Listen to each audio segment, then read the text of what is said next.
આવશે, માથું આવશે.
ચિંતાઓ આપણને રહે છે.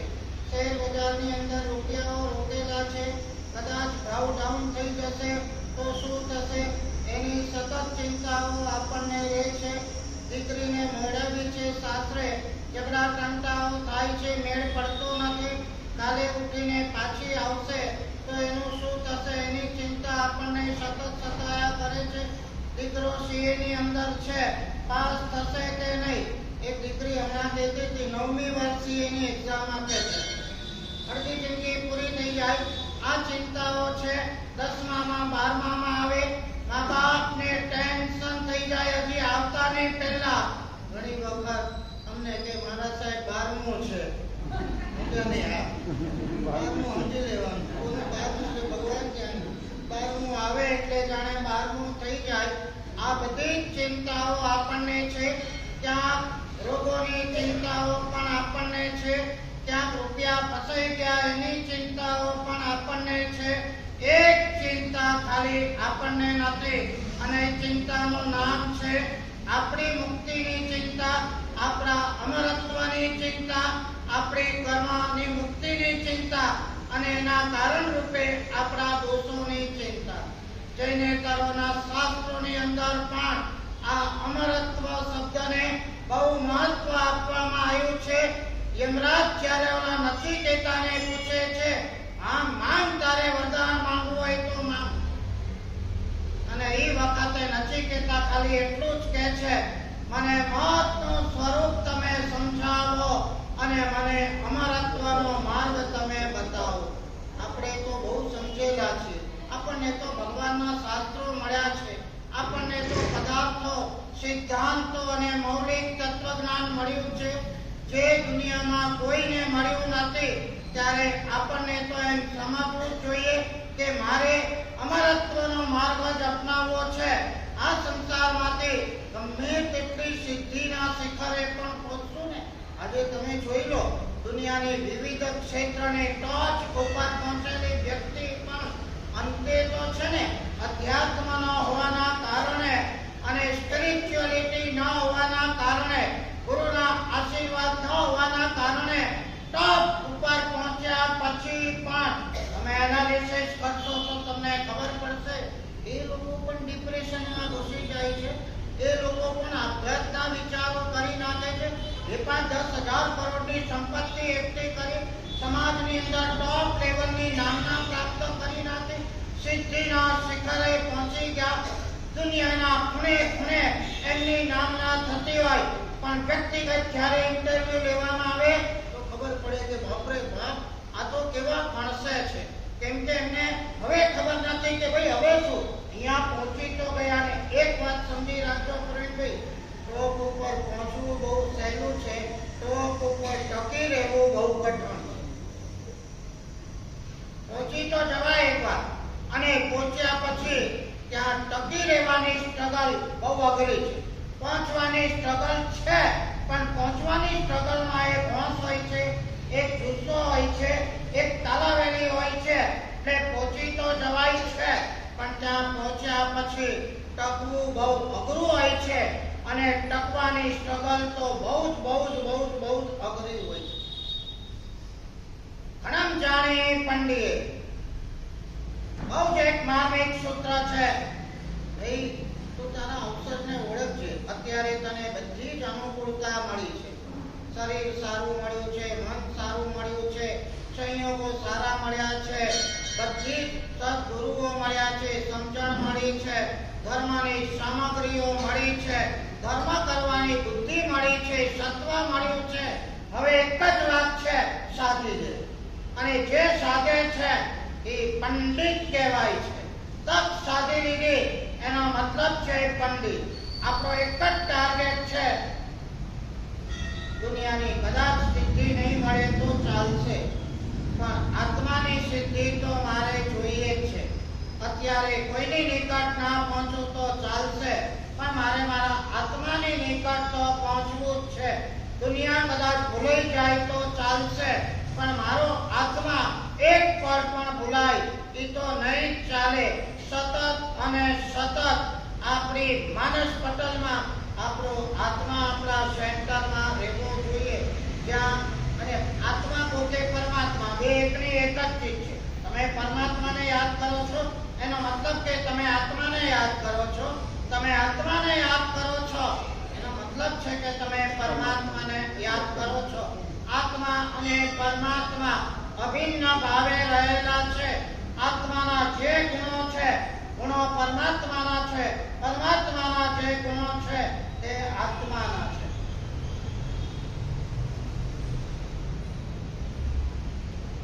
મને અમરત્વનો માર્ગ બતાવો. અને જેનો સ્વભાવ મારવાનો જ હોય, જેનો સ્વભાવ પકડવાનો જ હોય, જેનો સ્વભાવ જન્મ મરણ કરાવતા રહેવાનો હોય, એવો યમરાજ અમરત્વનો માર્ગ બતાવે.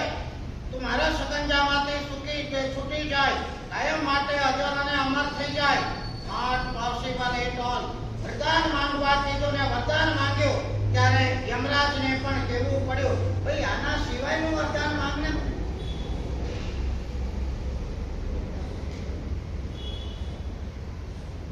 અને અત્યારે જે બી કરો છો એમાં તમને એમ લાગે છે કે આ અમારે શું કામનો?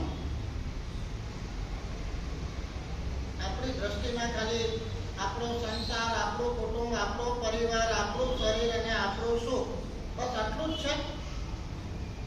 આના માટે જ કરો છો? આનાથી આગળ કંઈ છે જ નહીં. આનાથી આગળ કરવાનું છે, પણ આપણે આ સાંકડા સર્કલની અંદર આપણે અટવાઈ ગયા છીએ.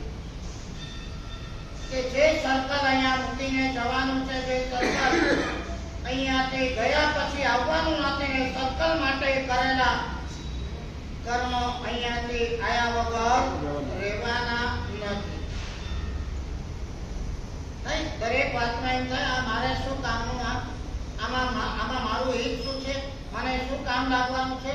તમે રોજ નોકરી કરવા જાઓ, ધંધો કરવા જાઓ, જે બી સાચા ખોટા આપી પાછી જૂઠ જે બી કરો, એ વખતે એમ થાય કે હું આ કોના માટે કરું છું? ભાઈ, આનું ફળ મને શું મળશે? જેના માટે કરું છું એ ફળ ભોગવવા આવવાના છે ખરા, કે મારે એકલાએ આનું ફળ ભોગવવાનું છે?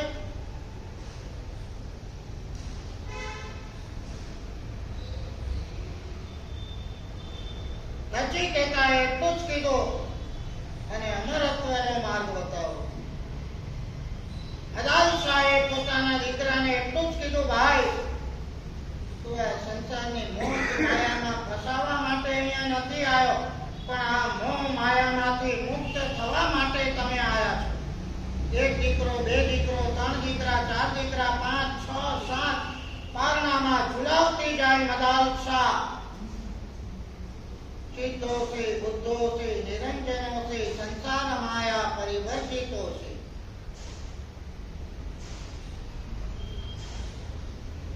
શું સમજવાનો હતો? હજી 2 મહિના 4 મહિનાનો દીકરો, પણ છતાં એક એન્કલ સેટિંગ કહેવાય. એના મગજની અંદર અધ્યાત્મના ધાવણો અત્યારથી આ મદાલસા એવા પાતી કે અત્યાર સુધી તો આ મોહ માયામાં તમે ઢસડાતા રહ્યા, સંસાર વધારતા રહ્યા, પ્રમાણ વધારતા રહ્યા. હવે આ પ્રમાણ અટકાવવાનું છે. સમજાતું નથી આપણને કે આ એક જાતની મોહ માયા છે. જૈનેતરો પણ કહે છે બ્રહ્મ સત્યમ જગત મિથ્યા. એક બ્રહ્મ સત્ય છે, બાકી બધું મિથ્યા છે. આત્મા સાચો છે, બધું નકામું છે. પણ આ વિજ્ઞાનની માયાજાળ એવી છે કે વિજ્ઞાને આપણને બુદ્ધિમાં ફસાયા છે અને વિજ્ઞાને આપણને ટેકનોલોજી અને સાધન સામગ્રીમાં ફસાયા છે. વિજ્ઞાનનું કામ છે બુદ્ધિથી કામ કરવાનું અને વિજ્ઞાનનું કામ છે બુદ્ધિથી પેદા થયેલા પૂતગલો સાધન સામગ્રીઓની ટોપમાં ટોપ વસ્તુઓ તમારી પાસે આપી અને તમને એમાં ગૂંચવાયેલા રાખવાનું. જ્યારે ધર્મનું કામ છે હૃદયથી કામ કરવાનું. બહુ તો કદાચ આ વિજ્ઞાન તમને સાધન સામગ્રી આપી દેશે ઊંચામાં ઊંચી અને આગળ વધીને મુફળી સુખનો અહંકાર તમને આપશે, પણ ધર્મ તમને સુખ અને શાંતિ આપશે. ધર્મ તમને સાચો આધ્યાત્મિક આનંદ આપશે. વિજ્ઞાનનો જ્યાં એન્ડ આવે છે ત્યાં ધર્મની શરૂઆત થાય છે. મદાલસાને એમ હતું કે મારે ત્યાં આવેલા દીકરા અમરત્વના માર્ગે જાય. કોઈ દિવસ આપણને સવાલ થયો કે હું સંસારના માર્ગે આગળ વધું છું કે અમર થવાના માર્ગે આગળ વધું છું? માર્ગ તો બે છે. એક માર્ગ આપણા જન્મ અને મરણને વધારનારો છે અને એક માર્ગ આપણને અમરત્વ તરફ લઈ જનારો છે. આપણને ક્યારે પણ એમ થયું કે હું કયા માર્ગે જઈ રહ્યો છું? આપણને ખબર પડે છે કે આપણે ક્યાં જઈ રહ્યા છીએ. આપણને જ ખબર પડે છે કે આપણે ક્યાં જઈ રહ્યા છીએ. બીજાના અભિપ્રાયથી આપણો માર્ગ નક્કી પણ નથી થતો અને બીજાના અભિપ્રાયથી આપણે મંજિલે પણ પહોંચી નથી શકતા. આપણું આઉટર સેલ બહારના લોકો જોતા હોય છે, એના ઉપરથી અભિપ્રાય અને આપતા હોય છે અને આ અભિપ્રાય એમનો કામ નથી આવતો. મને ખબર છે અંદરથી હું કયા રસ્તે જઈ રહ્યો છું. We know ourselves. We know. આપણે જાણીએ છીએ કે હું કોણ છું, હું કેવો છું, હું શું કરું છું અને જે કરું છું એનાથી હું ક્યાં જવાનો છું. આપણે જાણીએ છીએ. બહુ ધર્મિષ્ઠ છો તમે. 2 કલાક ભગવાનની પૂજા કરો છો, સરસ મજાનું મંદિર બાંધ્યું, કરોડો રૂપિયાનો હોય, તમારી તો સદગતિ 100% નિશ્ચિત થઈ ગઈ. કેટલાય જજો હોય છે સંસારમાં અને આવા જજોના કારણે ભાઈ આપણી સદગતિનું સર્ટિફિકેટ આપણને નથી મળી જતું. અંદરથી આપણને અવાજ આવવો જોઈએ કે હું કઈ દિશામાં જઈ રહ્યો છું. અહીંયા 18 દિશા આચરણમાં બતાવી. 18 દિશામાંથી જીવો આવે ને 18 દિશામાંથી જાય. આ તો એક વ્યવહારિક દિશા છે, પણ ભાવ દિશા જેને કહેવાય 84 લાખ યોનિ એમાંથી જીવો આવે ને એની અંદર જાય. 84 લાખ યોનિ, 14 રાજલોક, આખા 14 રાજલોકની અંદર 84 લાખ યોનિમાં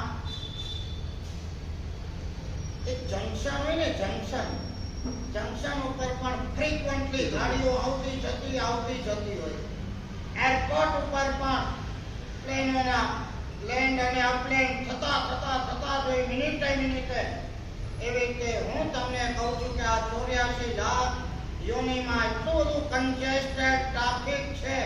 અસંખ્યાતા નહીં અનંતા જીવો આવે છે ને જાય છે. હું ક્યાંથી આવ્યો અને ક્યાં જઈશ? કોઈ દિવસ આપણે વિચાર કર્યો કે અહીંથી મારે ક્યાં જવાનું છે? નચિકેતાને ચિંતા હતી મને અમરત્વનો માર્ગ બતાવો. મદાલસાને ચિંતા હતી મારી કુખે આવેલો દીકરો મોતના ખપ્પરમાં ને જન્મ મરણના ચક્કરની અંદર ફસાઈ ન જાય. વાલ વરસાવતી પારણામાં માથે હાથ ફેરવતા बेटा सिद्धोषि बुद्धोषि निरंजनोषि संसार माया परिवर्तितोषि। तो आ मायानी अंदर फसावा माटे નથી આવ્યો અહીંયા અને આપણને લાગે પણ આ માતાની ભાવના કો માતાનો વાત્સલ્ય કો એના એવા મેજિક હોય છે મોટા થાય અને એક એક છોકરા સંન્યાસના માર્ગે અમરત્વના માર્ગે જતા રહે। આપણને શું સમજે બાળક? આજનો ફોકસ આપણે જન્મ મરણની પરંપરા વધારવાના માર્ગે છીએ કે આપણે અમરત્વના માર્ગે છીએ? આપણી બાહ્ય સાધના, આપણી માનસિકતા, આપણી પરિણતિ એના ઉપરથી ડિસાઇડ થાય છે કે આપણે ક્યાં જઈ રહ્યા છીએ। આના ઉપર જ છે આકારામ। येषां नूनायं भवै 99.99% ने खबर નથી હું ક્યાંથી આવ્યો છું, હું અહીંયા શું કરું છું અને હું અહીંથી ક્યાં જવાનો છું। 1% ને ખબર પડે હું ક્યાંથી અહીંયા આવ્યો છું અને મારે ક્યાં જવાનું છે। હું આડે અવડે રસ્તે ના જતો રહું એના માટે મારે અહીંયા શું કરવાનું।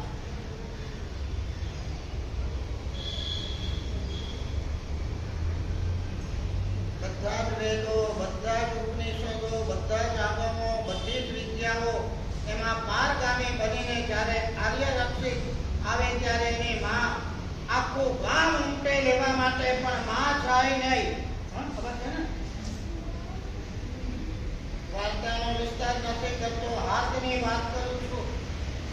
રાજા જેવા રાજા પણ વિદ્યા સંગી, વિદ્યા પ્રેમીઓ હતા। અમારા નગરનો એક દીકરો સૌ વિદ્યાનો પારગામી થઈને આવે, નગરનું એક રત્ન છે। રાજા સિંહાસન પર ઊભા થઈને સામે ચાલીને વિદ્યાનો પ્રેમ હતો, આજે આનો પ્રેમ થઈ ગયો।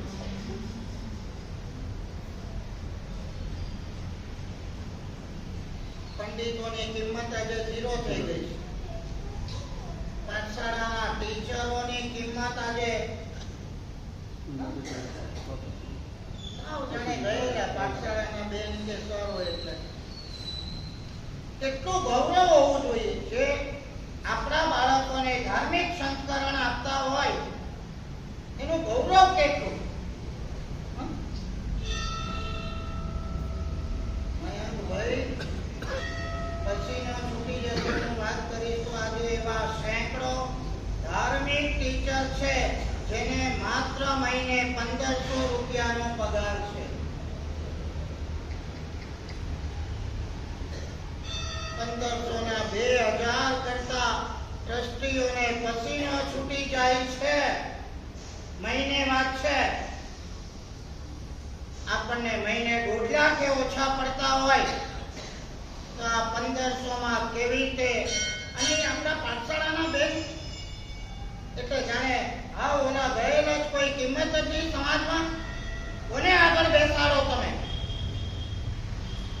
આર્ય રક્ષિત ગણીને આવે અને રાજા ખુદ રાજપાટ છોડીને, સિંહાસન છોડીને આર્ય રક્ષિતનું બહુમાન નથી, જ્ઞાનનું બહુમાન। શેનું બહુમાન? કોઈ કિંમત નહીં, કાંઈ વ્યવસ્થા જ નહીં। અને પછી પાઠશાળાઓ ઓક્સિજન ઉપર ચાલે, ઓક્સિજન પર ન ચાલે શેના પર ચાલે?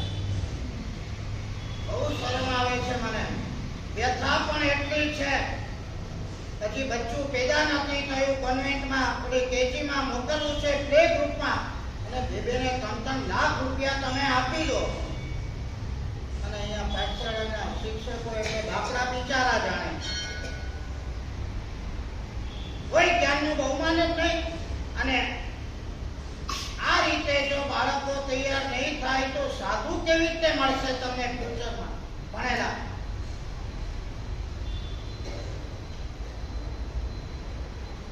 કિંમત જ નહીં કોઈ, જ્યાં કિંમત હોવી જોઈએ ત્યાં નક્કી કરો કે ધાર્મિક જ્ઞાનને પહેલી પ્રાથમિકતા આપવી છે। કેટલા પગાર હોય છે સ્કૂલના મિસને તે લોકોને? ત્યાં 50,000 લાખ તો હોય નહીં. અને આ બિચારા બાપડા મુંબઈ હોય કે અહીંયા હોય, અમે હું તો છે ને આ બધું જીરવી શકતો નથી, જોઈ શકતો નથી. મુંબઈમાં અમે જોઈએ ને 400-500 ટીચરોના જ્યારે કોઈ જગ્યાને ભાવ થઈને બહુમાન કરે ને, 1000 રૂપિયાનું કવર આપવાના હોય તો 400 જણા આમ એટલા હર્ષોલ્લાસથી આવે, જોઈને મારી આંખમાં ધડ ધડ આંસુ જાય 1000 રૂપિયા માટે.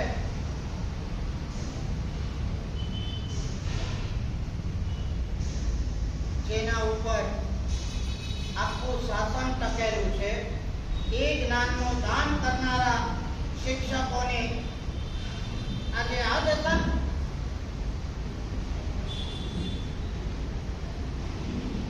એક ટીચર 25-50 ને ભણાવે, શું ભણાવવાના આપો? 15,000-20,000 પગાર ને પછી જુઓ રિઝલ્ટ તમે.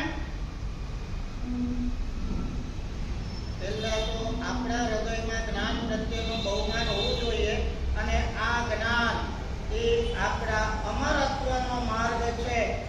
આર્ય રક્ષિતની માતા ખૂણામાં બેઠેલી છે, આખું ગામ ઉમટ્યું છે, રાજા ઉમટ્યો છે.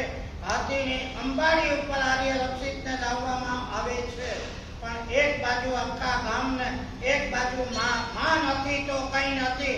રાજા ભલે આવે, માં નથી મારી. માં ખુશ નથી ભાઈ, કેટલી મહેનત કરીને આવ્યો, આટલું ભણીને આવ્યો, માં કેમ રાજી નથી?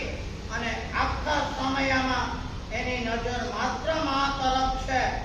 આપણી નજર ક્યાં તરફ? રાજા હોય તો આમ માણસ ફૂલાઈ, રાજા મારા સમયમાં એક રાજકારણી આવે તો ફૂલાઈને કાંકરા સાધુ થઈ જાય. આ સારું નથી, નાનમ છે. સાધુ ચડે કે આ ભ્રષ્ટાચારી રાજકારણીઓ ચડે? એની સાથે અમારે ફોટા પડાવવાના હોય ને અમારી કિંમત વધારવાની, એનાથી અમારું માન વધે કે? ફરીથી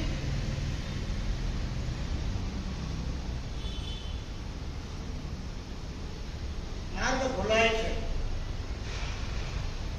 અને ભદ્રંકર વિજય પન્યાસનું નામ સાંભળ્યું હશે તમે. કોર્ટની અંદર ચોમાસું હતા, એક ભાઈએ મને કીધું કે નારાયણભાઈ મારી મોરારજી દેસાઈ સાથે ઓળખાણ હતી ને એ વખતે કોર્ટની અંદર ભદ્રંકર વિજય પન્યાસ હતા. એમને કીધું કે સાહેબ મોરારજી દેસાઈ પીએમ છે ને આપ બહુ તો વંદન માટે લઈ આવું. અંતરના જ્યારે અભ્યાસને ઠાંસીને ભરેલું હોય, હા શાસનના કોઈ કામ થતા હોય તો આખી વાત જુદી છે, પણ માત્ર ફોટા પડાવવા, વિડિયા પડાવવા, એમને લઈને આપણું માન વધારવા આ કોઈ રાજમાર્ગ નથી. ભદ્રંકર વિજય મહારાજે આ ભગતને એમ કીધું, મારે એનું કોઈ કામ નથી. એને કોઈ કામ હોય તો ભલે આવે વંદન કરવા, મને કોઈ વાંધો નથી. કોઈ પણ વ્યક્તિ વંદન કરવા આવી શકે, એમ પણ આવી શકે છે. ચારાંગ સૂત્ર કે જહાં પુણ્ય સકતઈ તહાં તુચ્છ સકતઈ. મારે મન તો એક સામાન્ય માણસ અહીંયા વંદન કરવા આવે એ, અને મારે મન તો કોઈ પ્રાઇમ મિનિસ્ટર, મારે મન તો જહાં પુણ્ય સકતઈ તહાં રંક સકતઈ. મારે મન તો બે સમાન છે.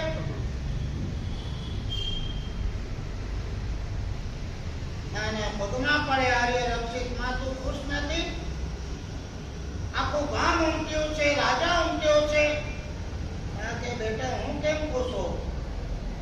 તું લૌકિક વિદ્યા બનીને આવ્યો છે, એનાથી તારી આજીવિકા ચાલશે, એનાથી તારું પેટ ભરાશે, તારા આત્માનું શું, તારા પરલોકનું શું? હું રાજી ત્યારે થઉં કે તું પરલોક સુધારવાની વિદ્યા ભણીને આવે, તું અમરત્વ બનાવનારી વિદ્યા શીખીને આવે, અને તું તારા આત્માના સ્વરૂપને પીછાણી આપે એવી વિદ્યા શીખીને આવે તો હું ખુશ થઉં. આ વિદ્યા ક્યાં છે? જા તારા મામા પાસે, સાધુ થયેલા છે મામા. આ મારી વાત એ છે. ટુ ધ પોઈન્ટ આજના આખા વ્યાખ્યાનનો કે આપણે ડિસાઈડ કરવું છે કે મારે અમરત્વના માર્ગે જવું છે. નથી કહેતા હે યમરાજ ને કીધું કે મને અમરત્વનો માર્ગ બતાવો, બાકી કશું મારે જોઈતું નથી. યમરાજ અમરત્વનો માર્ગ બતાવે, મારવાનું જ એનું કામ છે.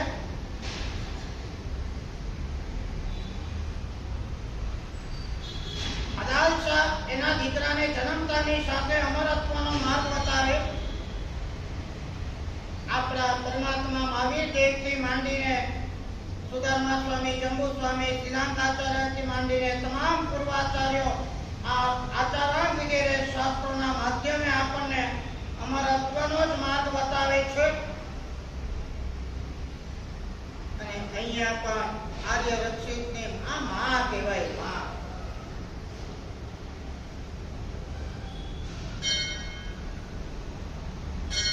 કેનેડા મોકલો, લંડન મોકલો, યુએસ મોકલો, MBA કરાવો, MS કરાવો અને છોકરો એકદમ મોટી પોસ્ટ ઉપર આવી જાય અને માં અહીંયા ફૂલાઈને ફાંકડી થાય.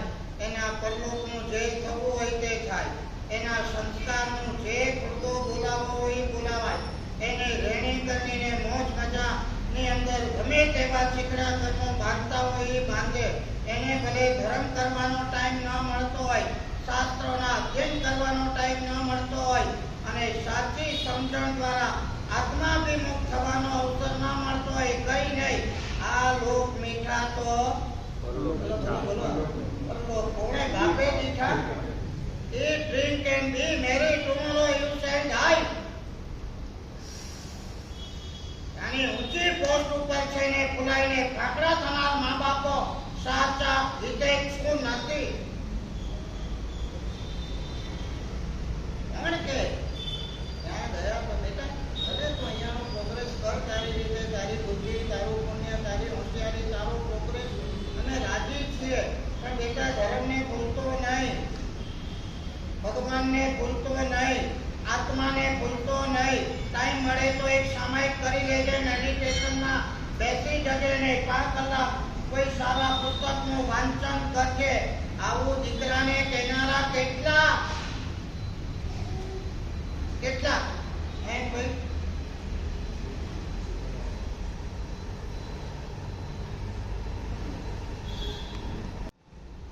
સાચા હિતેચ્છુ મા બાપ છીએ જ નહીં આપણે.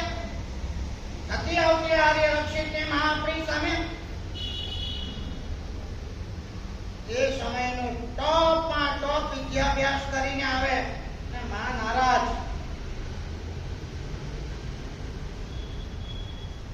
ઓકે, આ બહુ સુધીનું તો તે વ્યવસ્થા ગોઠવી દીધી, તારા પેટની, તારા કુટુંબની, તારા પરિવારની, તારી સાધન સામગ્રીની, તારા સુખની અને તારી સુરક્ષાની વ્યવસ્થા અહીં ગોઠવી. બટ વોટ નહીં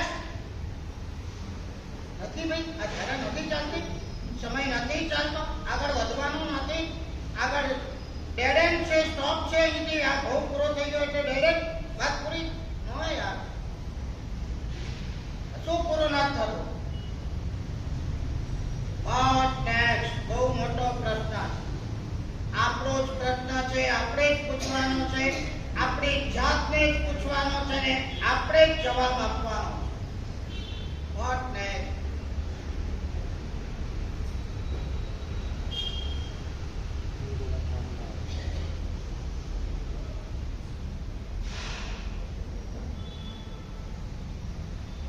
અંદરથી જ્યારે સમજદારી આવે છે, વૈરાગ્ય આવે છે એટલે ઓટોમેટિક બધું મોકલી જ લાગવાનું. આ બધા દાખલાઓ મેં તમને આપ્યા. જૈન છે કે જૈન ડઝન્ટ મેટર. માણસ છે, સમજદાર છે, વૈરાગી છે, અહીંયા હોય કે ત્યાં હોય, ત્યાં સંન્યાસ લઈને ઉગ્ર સાધના કરનારા અને અમરત્વ તરફ ગતિ કરનારા નથી એવું નથી ભાઈ. રાજા મહારાજાઓ પણ રાત છોડી નીકળી પડતા હતા જૈનેતરોમાં.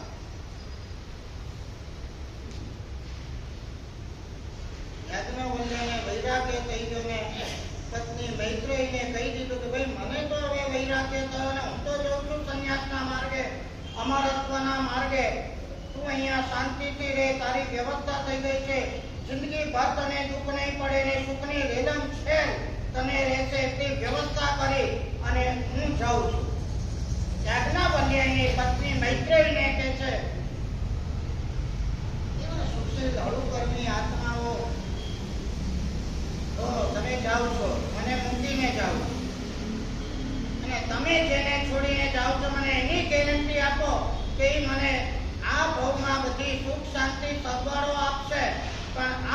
જે સંપત્તિને છોડીને જાઓ છો એ સંપત્તિ મને અમરત્વ આપશે એની ગેરંટી આપો તો હું રાખીને અહીંયા બેસું. શું સવાલોને શું જવાબો? અત્યારે તો તમારી પત્નીને જે કરવું એ કરો, પણ આમાં મારું હું એ પહેલા કહો. મારી વ્યવસ્થાનું શું? એક વાક્ય મેં તમને કીધું હતું, આપણે કોકને ચાહીએ છે આપણા સ્વાર્થ ખાતર, તો આપણને ચાહે છે એના સ્વાર્થ ખાતર. જે દિવસે સ્વાર્થના તાંતણા તૂટે છે એ દિવસે સંબંધોના મણકા વેર વિખેર થયા વગર રહેતા નથી. મણકાની અંદર, માળાની અંદર એક દોરો હોય છે. દોરાના કારણે 108 મણકા એક સાથે જોડાયેલા રહે છે. પણ જે દિવસે દોરો તૂટે, મણકા વેર વિખેર થયા વગર રહે નહીં. આપણા સંબંધોની માળામાં પણ આ સ્વાર્થનો દોરો છે, એટલે આ સંબંધોના મણકાઓ જોડાયેલા રહ્યા છે. જે દિવસે સ્વાર્થનો દોરો તૂટ્યો નથી, સંબંધોના મણકા વેર વિખેર થયા નથી. મજા શું છે આ જીવનમાં? મારું શું આનું? તમે જાઓ એનો વાંધો નથી, પણ તમારા ગયા પછી મારું શું? ચિંતા નહીં. 70 વર્ષ સારા રહ્યા છે એનું શું કે એને, પણ તમે 70 વર્ષ પછી રહો, પછી મારે 5-10 વર્ષ તો કાઢવાના છે.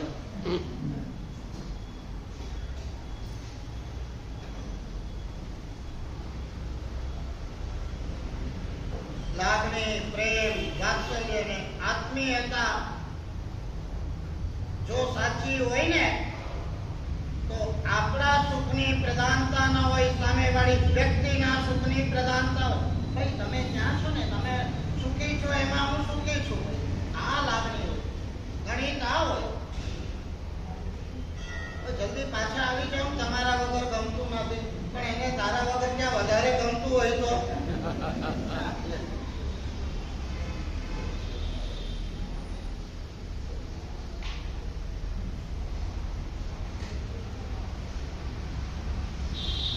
સંપત્તિ મને અમરત્વનું વરદાન આપતી હોય, ખાતરી આપતી હોય, તૈયાર છું. અને પતિના માર્ગે આ મૈત્રી જેવી, મૈત્રી પણ સંન્યાસના સમોટ સંપત્તિ, ભટ્ટ સંન્યાસ. સૂત્ર આજ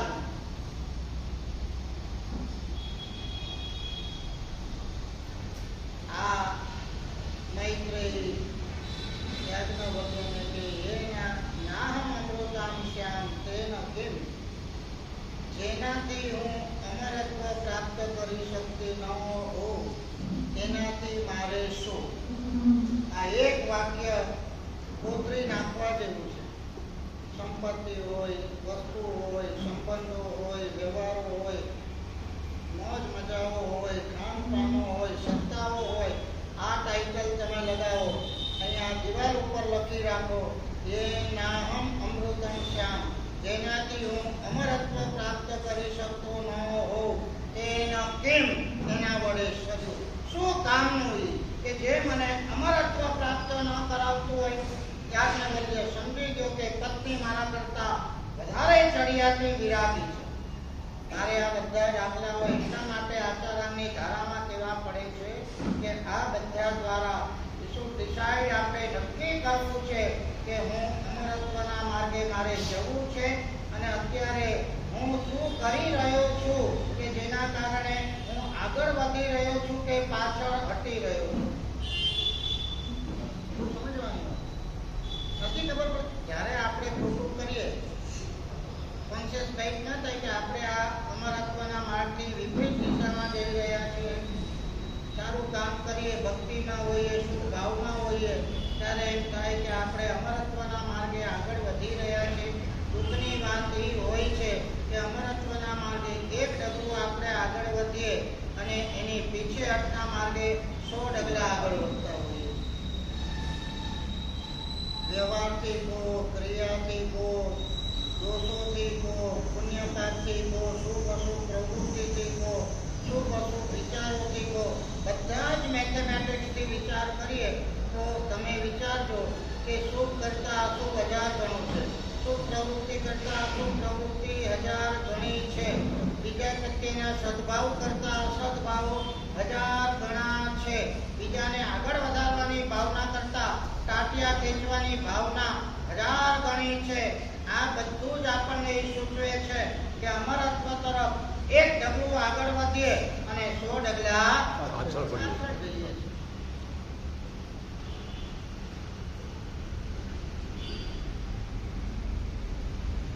નચિકેતાને અમરત્વનો માર્ગ જોઈતો હતો. મદાલ શાહને દીકરાને અમરત્વના માર્ગે મોકલવા હતા. આર્ય રક્ષિતની માતાને પણ એમ હતું કે મારો દીકરો આ બધું ભણ્યો નકામું છે, એના આત્માનું હિત થાય ને અમરત્વ પ્રાપ્ત કરે એવા માર્ગે આગળ વધે એવું એની માં ઈચ્છતી હતી. અને યાજ્ઞવલ્ક્ય અને મૈત્રેયી એનો માર્ગ પણ આ હતો કે હું અમરત્વના માર્ગે આગળ વધું. ગૌતમ સ્વામી ભગવાન પણ લાલાયિત હતા. વારંવાર પ્રભુને એક જ પ્રશ્ન કરતા હતા, પ્રભુ મને કેવળ જ્ઞાન ક્યારે? કેવળ જ્ઞાન એટલે અમરત્વ. કેવળ જ્ઞાન એટલે અમરત્વ.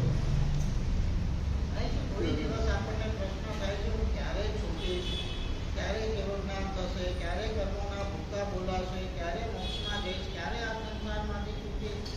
આ આપણને વિચાર પણ નથી આવતો. એનું કારણ જ છે કે એ ટ્રેક આપણીથી લાખો યોજન દૂર છે. આપણે જ લાવવાનું, આપણા વિચારોથી ને આપણી જ પ્રવૃત્તિથી. એ નામ અમૃતામ શામ તેન કેમ. મૈત્રીનું આ વાક્ય એટલું બધું જોરદાર છે. આપણા જીવનના પ્રત્યેક પળે પ્રત્યેક પ્રવૃત્તિની અંદર જો આ વાક્ય કે જેનાથી મને મોક્ષની નિકટતા પ્રાપ્ત ન થતી હોય, નકામું છે બધું. મેં કીધું નતું કદાચ કસ્તુરી મહારાજ કહેતા આમાં ક્યાંય ભગવાન દેખાતા નથી. એનો મતલબ કે આમાં ક્યાંય મોક્ષ દેખાતો નથી. આ ઝઘડ્યા, આ રગડ્યા, આ ટાટિયા ખેંચો, આ રાગ દ્વેષો, આ અસદભાવો, ક્યાંય કરતા ક્યાંય આમાં અમરત્વ નથી. અમરત્વ એટલે આત્માની નિકટ પહોંચવું, આત્માના સ્વભાવની નિકટ પહોંચવું, આત્માના ભીતરી સુખની અનુભૂતિ કરવી. આના સિવાય બધું ફીક્કું લાગે, બધું ઓડ લાગે. એનું નામ છે આત્મીયતાનો ભાવ. હોય છે, તમે જોજો, એક વ્યક્તિને બીજી વ્યક્તિ ઉપર પ્રેમ થઈ જાય ને, ગાઢ પ્રેમ થાય ને, એટલે એ વ્યક્તિના પ્રેમ સિવાય બધું ફીક્કું. બધું આમ જાણે કંઈ ગમે જ નહીં. બસ તું મારી સામે 24 કલાક રે, વાત પૂરી. આપણે બે છીએ તો આખી દુનિયા છે, બાકી દુનિયા જાય ભાડમાં. પરણ્યા નથી પણ થોડો તમારો અનુભવ છે. તું છે તો બધું છે ને તું નથી તો કઈ નથી. અંધાપો, પૌગલિક શરીર ઉપરનો અંધાપો. આ અંધાપો આત્મા ઉપર લાવવાનો છે. તારો આત્મા છે તો બધું છે, આત્માનું હિત છે તો બધું છે, બાકી બધું એને માટેનો પ્રયાસ આપણે કરવો.